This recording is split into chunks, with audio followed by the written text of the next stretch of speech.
मैया पार्वती जी के रूप में वो जन्म लेती हैं श्री हनुमान जी और नैना जी के यहाँ। जैसे ही वो जन्म लेती हैं, हिमालय में सुंदर सुंदर नदियां बहना प्राप्त। देखिए, जहाँ स्वयं साक्षात जगदम्बा भवानी जन्म ले ले, उस जगह का क्या ही सुंदरता होगी। कहते हैं कि हनुमान जी के यहाँ जो पर्वत है, वहां पर रत्न जड़ित पर्वत होने लगे थे जब से मैया ने जन्म लिया था। मैया ने जन्म लिया, तभी नारद जी भी आए। नारद जी को ये बात पता चली कि माता ने जन्म ले लिया है। अब जिस प्रकार से हर माता पिता हाथ दिखवाते हैं अपने बच्चों का, वो भी दिखवा रहे हैं माता पार्वती जी का। हर तरह से वो बड़ाई ही करते हैं कि आपकी पुत्री तो इतनी महान होगी, इतनी पवित्र होगी कि हर नारी आपकी पुत्री से ही सीख कर पतिव्रता तलवार में भी चढ़ जाएगी। इतनी बड़ी मंगल करने वाली होगी। लेकिन 4-5 चीजें ऐसी हैं जो मैं बता दूं, जो बताना बड़ा आवश्यक है, जो अच्छी नहीं है। और वो क्या है? जोगी जटिल अकाम मन, नगन अमंगल वेश, अस स्वामी एहि कही परिहस्त लसीरे। जो 4-5 अवगुण दोष है वो है कि जोगी जटिल अमंगल वेश वाला, जिसका कोई माता पिता नहीं होगा, शपथ धारण करने वाला, नग्न रहने वाला, ऐसा ही पति आपकी पुत्री को मिलेगा। अब आप माताएं मुझे एक बात बताइए कि आपके समक्ष ऐसा कोई बोल दे कि पुत्री का विवाह ऐसे ही पति से होगा, तो कैसा मन में लगेगा? तो नारद जी की ये बात सुनते ही रानी मैना तो बिल्कुल विचलित ही हो जाती है। कह रहे भैया ये क्या बोल दिए?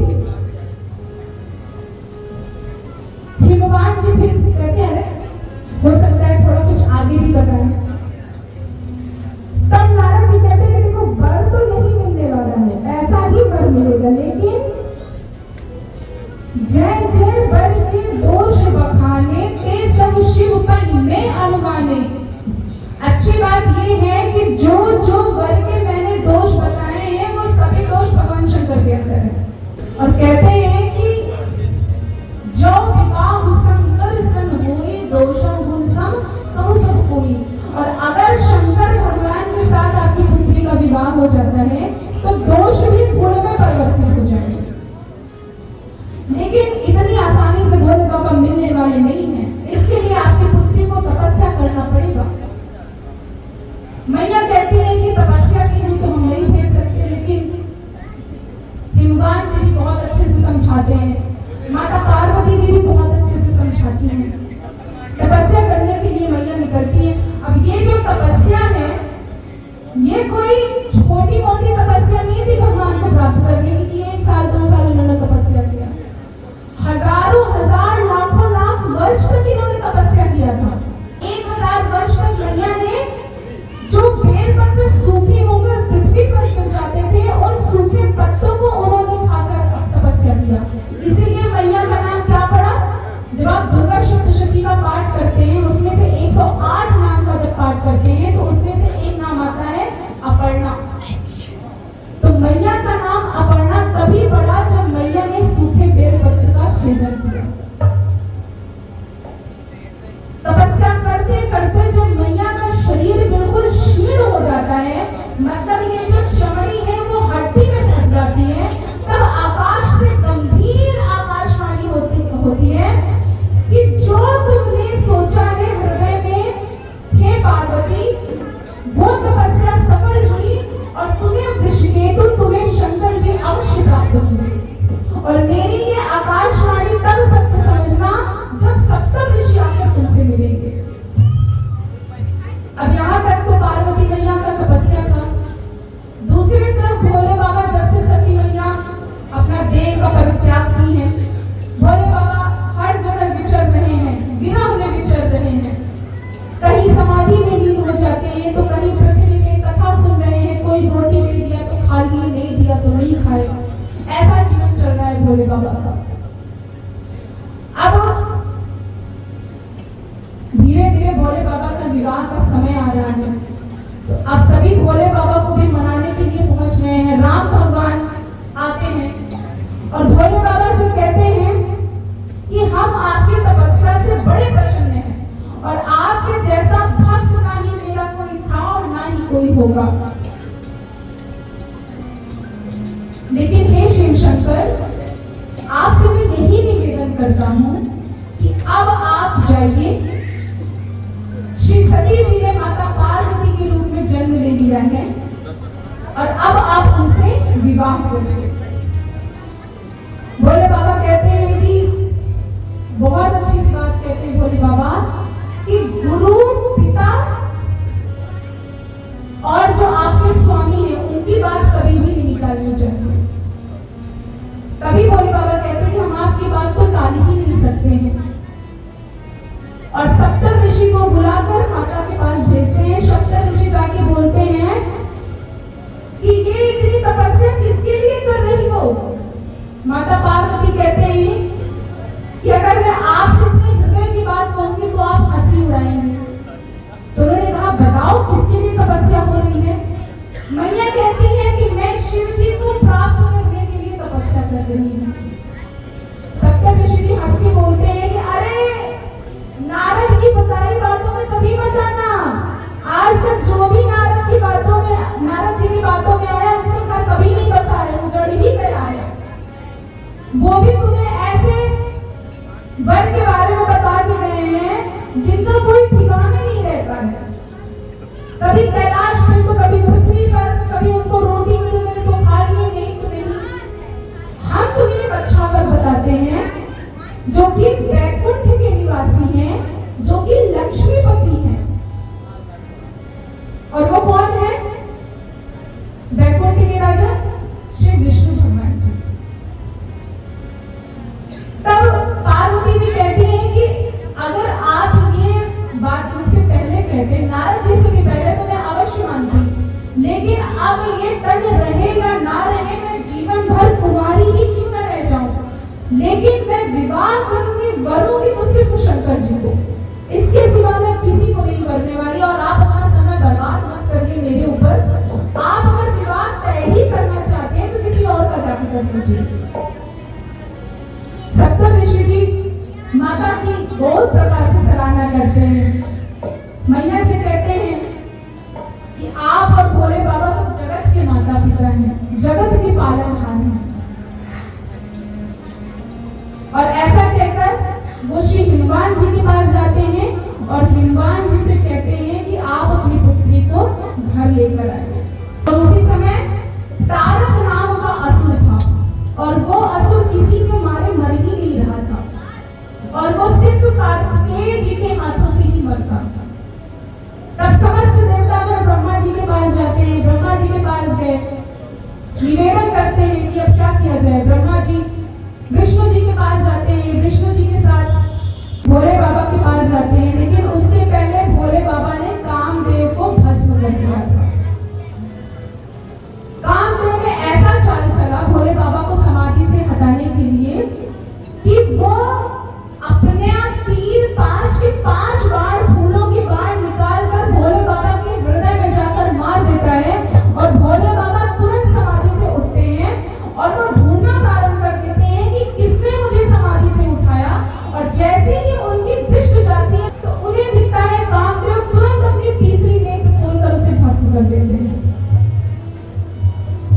और कामदेव की पत्नी जो रति जी थी बड़ा विलाप करते हैं भोले बाबा के समक्ष।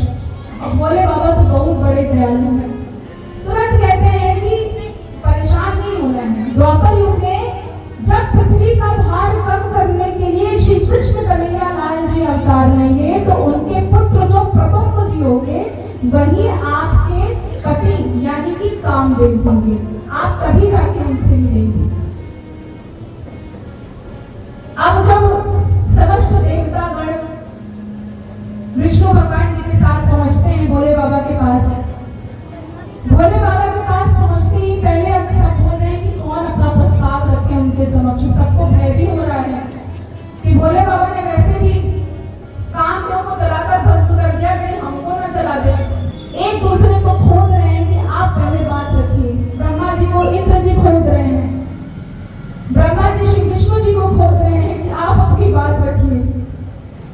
कोई रख नहीं पा रहा है। फिर सभी मिलकर भगवान की स्तुति करना प्रारंभ करते हैं, भोले बाबा की स्तुति करते हैं। कैलाश के निवासी नमो बार बार हूँ, नमो बार बार हूँ, आए शरण तिहारी प्रभु तार तार हूँ। कैलाश के निवासी नमो बार बार हूँ, नमो बार बार हूँ, आए शरण तिहारी प्रभु तार तार हूँ।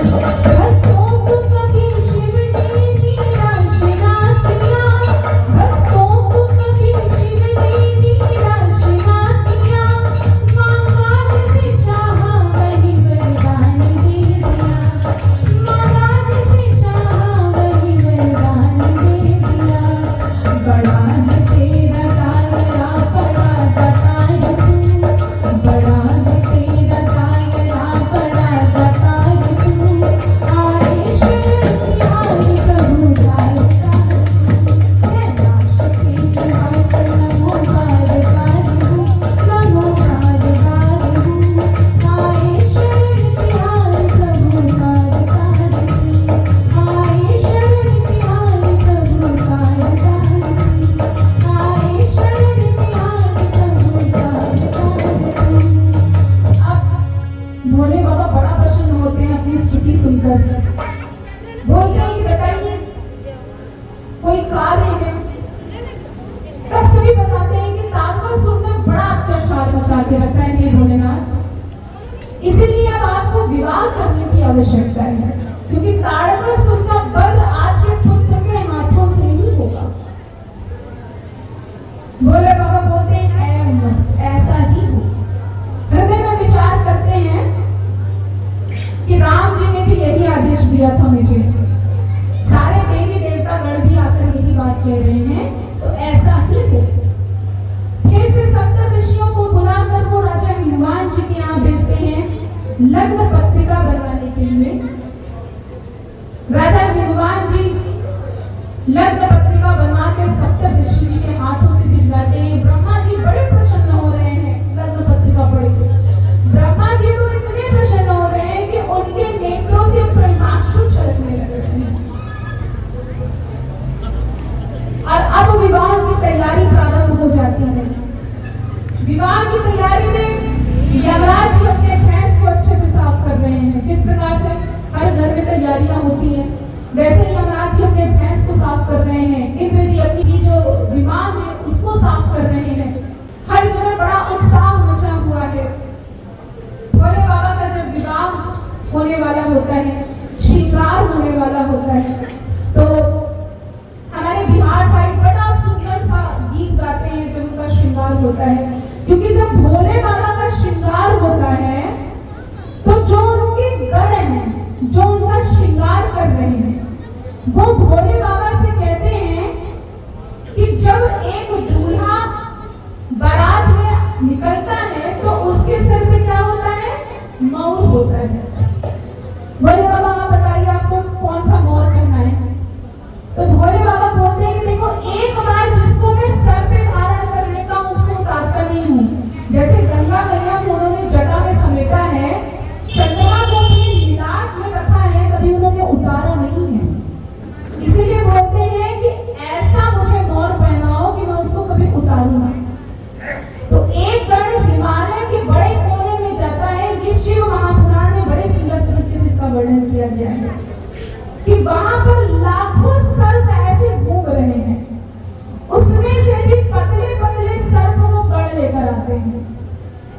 और मौर के लिए क्या करते हैं कि 4-5 सांप बांध कर उनके मुंह पे बांध देते हैं, तो उनकी पूंछ लटकने लगती है। और जो भोले बाबा का जटा होता है उसके वही पूंछ रख देते हैं। तो मौर का जो सामने फूल माला लटकता है वो सांप लटक रहा है। सर्प के ही कान में पहने हुए हैं, सर्प का हाथ में पहने हुए हैं। वस्त्र की बात आई, अमंगल वेशभूषा वाले भोले बाबा तो हैं ही, नग्न तो रहते ही हैं। अब क्या पहनाया जाए उनको? तो गण लोग देखते हैं बाघांबरी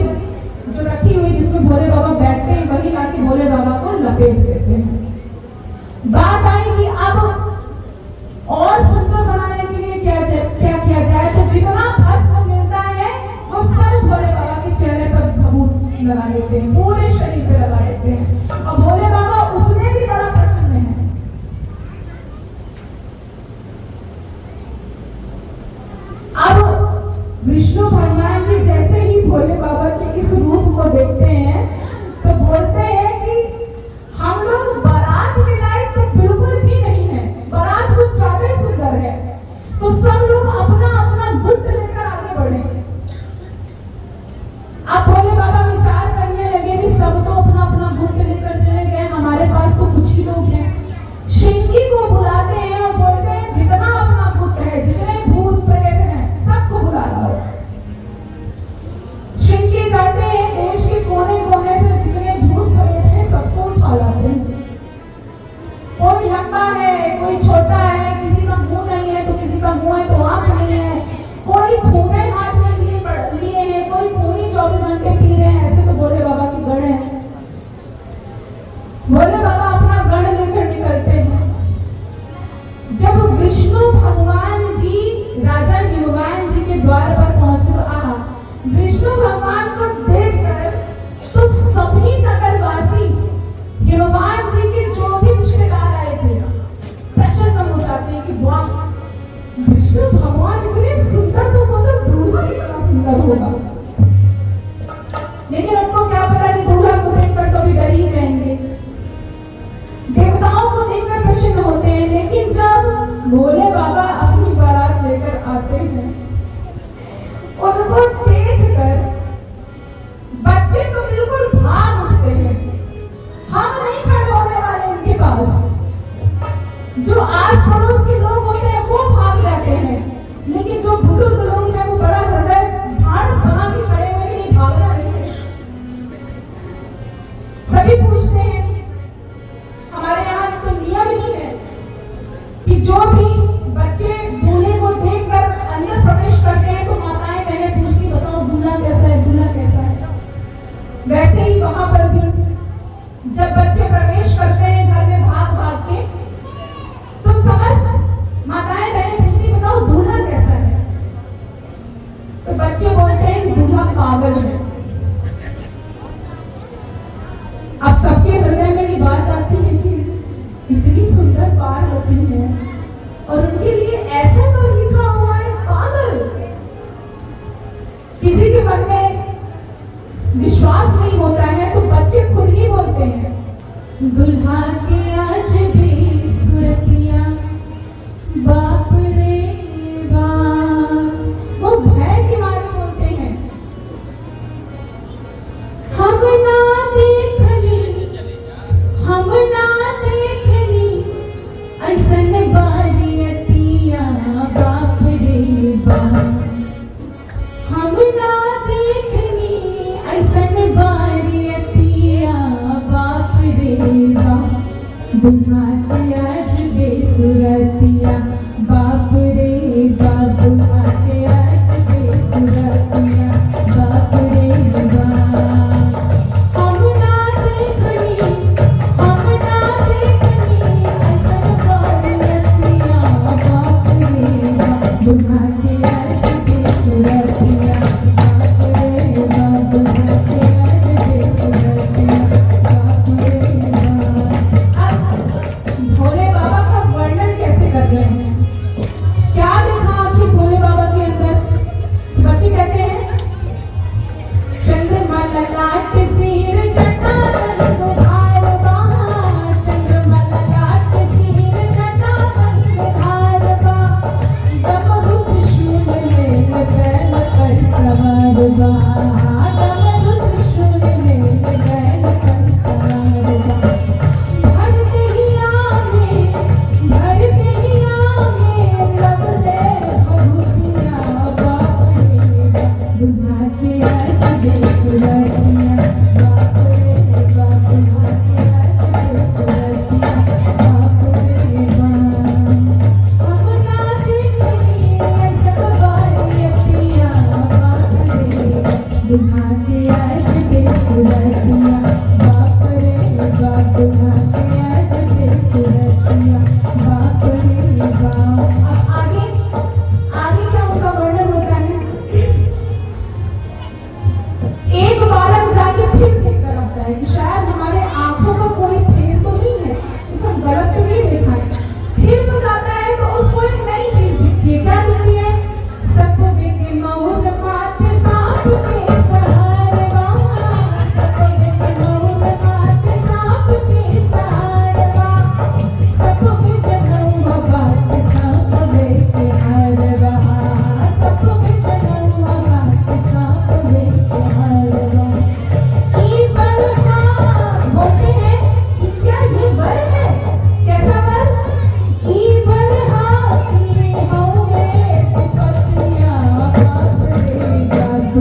के आज केसरिया बाप रे बाप दुल्हा के आज केसरिया बाप रे बाप।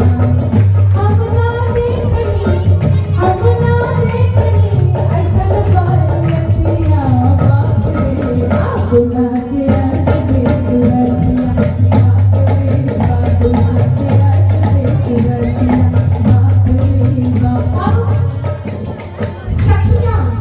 सखियां बोलती हैं कि हम इन बच्चों की बातों पर विश्वास नहीं करने वाले, हम स्वयं जाके देख कर आएंगे कि दूल्हा कैसा है। वो भी देख कर आती हैं, अंदर माताएं पूछती कि बताओ दूल्हा कैसा है, तो वो कुछ नई चीज देख कर आती है। नया क्या? अजबे अचंभा एगो काहे सब सखियां, अजबे अचंभा एगो काहे सब सखियां, पर्वत में होते बात एगो अखियां,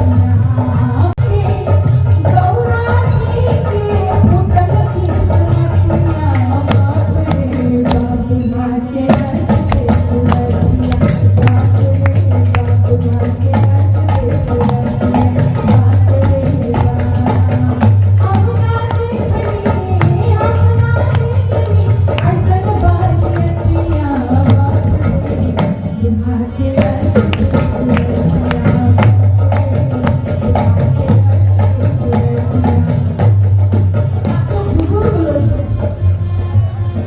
बुजुर्ग लोगों की बातों को सभी मानते हैं, तो जो वृद्ध लोग हैं वो बारात को देखने के बाद दूल्हा को देखने के बाद कहते हैं, सुनी लकी बरवा के माई बहना बापवा, सुनी लकी बरवा के माई बहना बापवा, सुनने में आई कहीं बर के प्रतापवा, सुनने में आई बर के प्रतापवा। कामन फूल हवे कामन फूल हवे कामन हवे जतिया बाप रे बाप दुल्हा के आज केसरिया बाप रे बाप दुल्हा के आज केसरिया बाप रे बाप। हम ना देखनी ऐसन बारियतिया बाप रे बाप दुल्हा के आज केसरिया बाप रे बाप दुल्हा के आज केसरिया बाप रे बाप। अब भोले बाबा फिर जैसे ही प्रवेश करते हैं परीक्षण करने के लिए, नैना जी जब आती हैं तो वो देखते ही बेहोश हो जाती हैं, और उसमें से भी जो बुआ होती है जो कलश लेकर आती हैं, तो उनका भी कुछ होता है ना कि नेग होता है, तो भोले बाबा से बोलती है कि हमें कुछ नेग दीजिए। तो भोले बाबा क्या करते हैं, अपना सर्प उठा के दे देते हैं।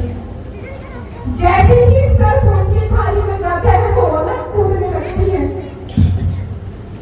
तब कोई समझाता है कि अरे नहीं, नेग में कुछ पैसा धन सोना चांदी दिया जाता है। तो भोले बाबा बोले पहले बताना था ना ये बात। तो वही जो सर्प होता है वो सोने का हार बन जाता है। नैना जी मन में तो ऐसी व्याकुल हुई कि उनको समझ में ही नहीं आ रहा है कि अब मैं क्या करूं, क्या मैं अपनी पुत्री का विवाह ऐसे लोग से करूंगी। वो तुरंत जाती है माता पार्वती जी के पास और उन्हें हृदय से लगा के बार बार हृदय से लगा के कहती है कि हे पार्वती, ईश्वर ने तुम्हें इतना सुंदर बनाया है, लेकिन वो ईश्वर तुम्हें इतना बावला बलि कैसे दे सकता है। एक काम करती हूँ कि चलो मैं तुम्हें लेकर पहाड़ से कूद जाती हूँ, नदी में कूद जाती हूँ, जलकर भस्म हो जाती हूँ, लेकिन मैं तुम्हारा विवाह इस बावले वर से कभी नहीं करूंगी। माता पार्वती जी मैया के हृदय की सारी बात समझ जाती हैं, बहुत ही प्यार से मैया को समझाती है कि हे माँ, जो मेरे भाग्य में लिखा है वो तो मुझे मिलेगा ही मिलेगा। अगर मेरे भाग्य में बावला वर ही लिखा है तो आप किसी से भी विवाह करेंगे तो बावला वर ही मिलेगा। इसीलिए मन में चिंता मत करो माँ, और जिस सुंदर तरीके से बारात के लिए तुमने सजावट की है उसको लोग। नारद जी को बात पता चलती है, नारद जी सप्त ऋषि के साथ आते हैं, हिमान जी के साथ, वो सारी बात बताते हैं कि ये जो तुम्हारी पुत्री है, ये पुत्री साक्षात माँ जगदम्बा है। पिछले जन्म में यही माता सती थी जिन्होंने अपना देह त्याग किया है, और इस जन्म में आपके घर में इन्होंने जन्म लिया है, और ये सिर्फ और सिर्फ भोले बाबा की ही अर्धांगिनी बन सकती है।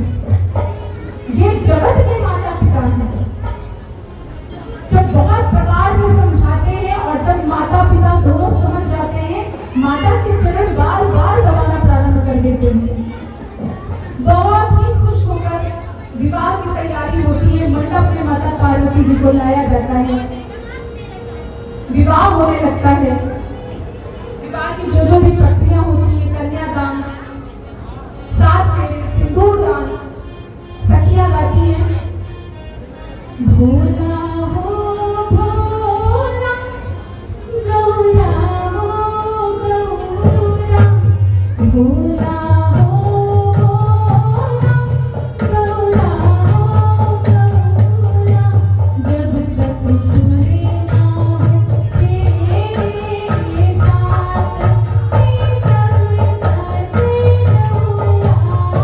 नहीं भोलाते ना, जब तक तुझे ना हो तेरे साथ, तब तक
विवाह होने के बाद विदाई का समय आता है।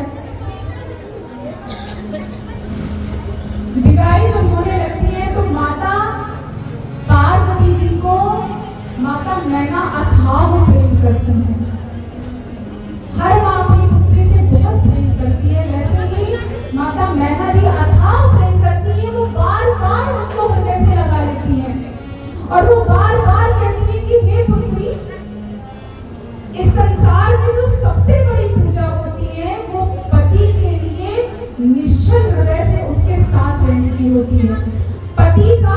हमेशा उसके वचनों का पालन करने के लिए होती है।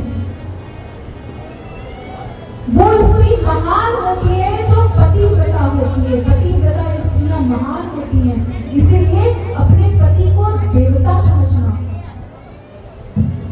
बहुत प्रकार से मैया समझाती है माता पार्वती जी को, फिर भोले बाबा को भी यही समझाती है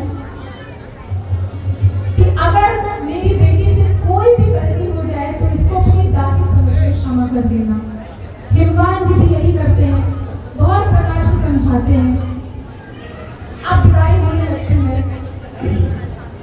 सखियां कहती हैं राज दुलारी की आज विदाई, प्राणन प्यारी की आज विदाई, राज दुलारी की आज विदाई, प्राणन प्यारी की आज विदाई।